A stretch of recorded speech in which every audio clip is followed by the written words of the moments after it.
بیماری سے محفوظ فرمائے۔ لیکن بات یہ ہے کہ حضور کے خاندان کے جو لوگ ہیں سید ہیں، ان کی تعظیم کھڑے ہونے میں، پھر آپ ہاتھ بھی چھومتے ہیں، نظر بھی پیش کرتے ہیں، تو لیکن جو شہروں کا سردار، جو مہینوں کا سردار ہے، سید الشہور ہے، اس کا احترام کیسے؟ اس کے لیے کھڑے ہوں گے تو وہ دکھتا ہی نہیں، اس کے لیے کیسے کھڑے ہوں گے؟ اس کا کوئی ہاتھ، اس کو جو نذرانہ دینا ہے، تو ہر ایک کی تعظیم جدا جدا ہے۔ جو انسانوں میں سید ہے، کھڑے ہوں گے، ہاتھ چومیں گے، نظر دیں گے، یہ کریں گے، کھلائیں گے، پلائیں گے، یہ تعظیم ہے نا؟ صحیح ہے۔ لیکن سید الشہور آ رہا ہے تو اس کے ہاتھ ہی نہیں کہ ہاتھ چومیں، اس کی تعظیم کیا ہے، اس کا احترام کیا ہے؟ تو اس کا احترام یہ ہے کہ اس کا خیال کرتے ہوئے آدمی گناہ ترک کر دے، یہ اس کا احترام ہے۔ اگر سید کا احترام نہ کرو تو لا علاج بیماری ہے، امام المتکلمین حدیث لکھ رہے ہیں ادھر، اور اگر سید الشہور کا احترام نہ کرو تو سیدھا ایمان ہی خطرے میں ہے۔ لوگ یہ سن کر کے نعرے لگاتے ہیں کہ رمضان شریف میں ایک نیکی کا 70 ملتا ہے، میں نے کہا مبارک ہو، لیکن دوسرا رخ بھی تو دیکھو، رمضان شریف کچھ لوگوں کو جنتی بنانے آ رہا ہے تو کچھ کو جہنمی بنانے بھی آ رہا ہے۔ جیسے قرآن کی شان ہے یضل بہ کثیرا ویہدی بہ کثیرا، ہر چیز کے دو رخ ہوتے ہیں سکے کے، ماں باپ جنت بھی ہے، ماں باپ جہنم بھی ہے، خدمت کر لو تو جنت ہے، ناراض کرو تو جہنم ہے۔ اسی طریقے سے رمضان شریف میں جہاں ایک نیکی کا 70 ملتا ہے، 70 گنا، 70 درجہ ثواب زیادہ، وہیں رمضان شریف میں ایک گناہ کرو گے تو 70 گناہ لکھے جائیں گے۔ یہ طرف رخ نہیں تھی۔ اور دنوں کے اندر اگر کسی لڑکی کو باپ کی نظر سے دیکھا تو ایک بار مجرم ہے، رمضان شریف میں دیکھا تو 70 بار مجرم۔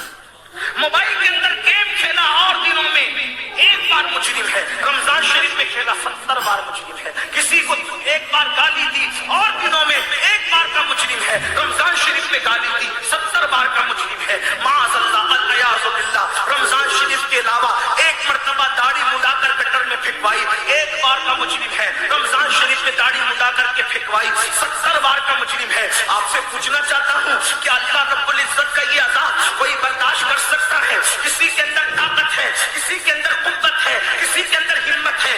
سید الشہور آ رہا ہے، سید الشہور آ رہا ہے، نیکیوں کا موسم بہار آ رہا ہے۔ اللہ اکبر۔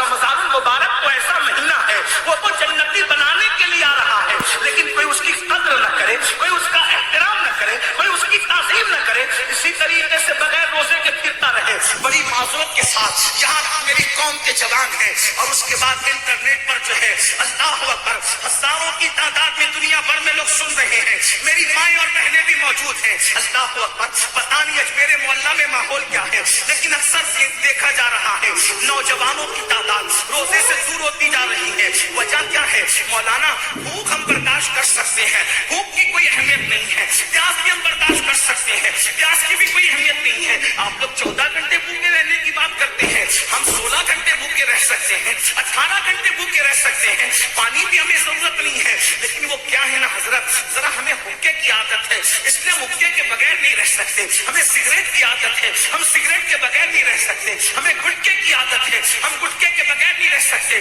مولانا صرف کھانا پینا چھوڑنا ہوتا تو ہم کب کا روزہ رکھ لیتے، لیکن گٹکے کے بغیر گزارا نہیں، سگریٹ کے بغیر گزارا نہیں، حقے کے بغیر گزارا نہیں۔ کون کہہ رہا ہے؟ کون جوان یہ جواب دے رہا ہے جو مسلمانوں کے جلسے میں نعرہ لگاتا ہے غلامی رسول میں موت بھی قبول ہے؟ یہ نعرہ لگانے والا کہہ رہا ہے گٹکا برداشت نہیں ہوتا چھوڑنا، اس لیے میں روزہ نہیں رکھتا۔ بڑی معذرت کے ساتھ نبی کی محبت میں جان قربان کرنے کی بات کرنے والوں، یہ منافقت نہیں تو اور کیا ہے؟ جو قوم نبی رحمت کی محبت میں چند گھنٹوں کے لیے گٹکا نہ چھوڑ سکے، چند گھنٹوں کے لیے تمباکو اور سگریٹ نہ چھوڑ سکے، چند گھنٹوں کے لیے حقہ نہ چھوڑ سکے، وہ قوم نبی کی محبت میں جان قربان کرے گی، وہ قوم نبی کی محبت میں جان دے گی۔ بڑی معذرت کے ساتھ ہم نے عشق رسول کی باتیں تو کی ہے، ہم نے محبت رسول کی باتیں تو کی ہے، چھپ چھپ کر کھانے والوں، گھروں کے اندر بیٹھ بیٹھ کر چھپ چھپ کر کھانے والوں، تم سب سے چھپ سکتے ہو کیا؟ رب سے بھی چھپ سکتے ہو؟ نہیں نہیں، روزہ نہ رکھنے والوں سن لو، اللہ کے رسول غیر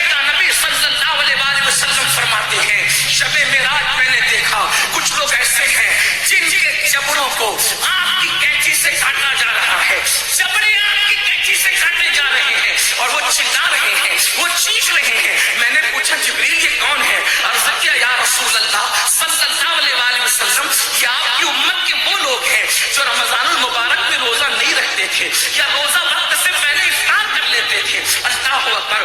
مجھے بتا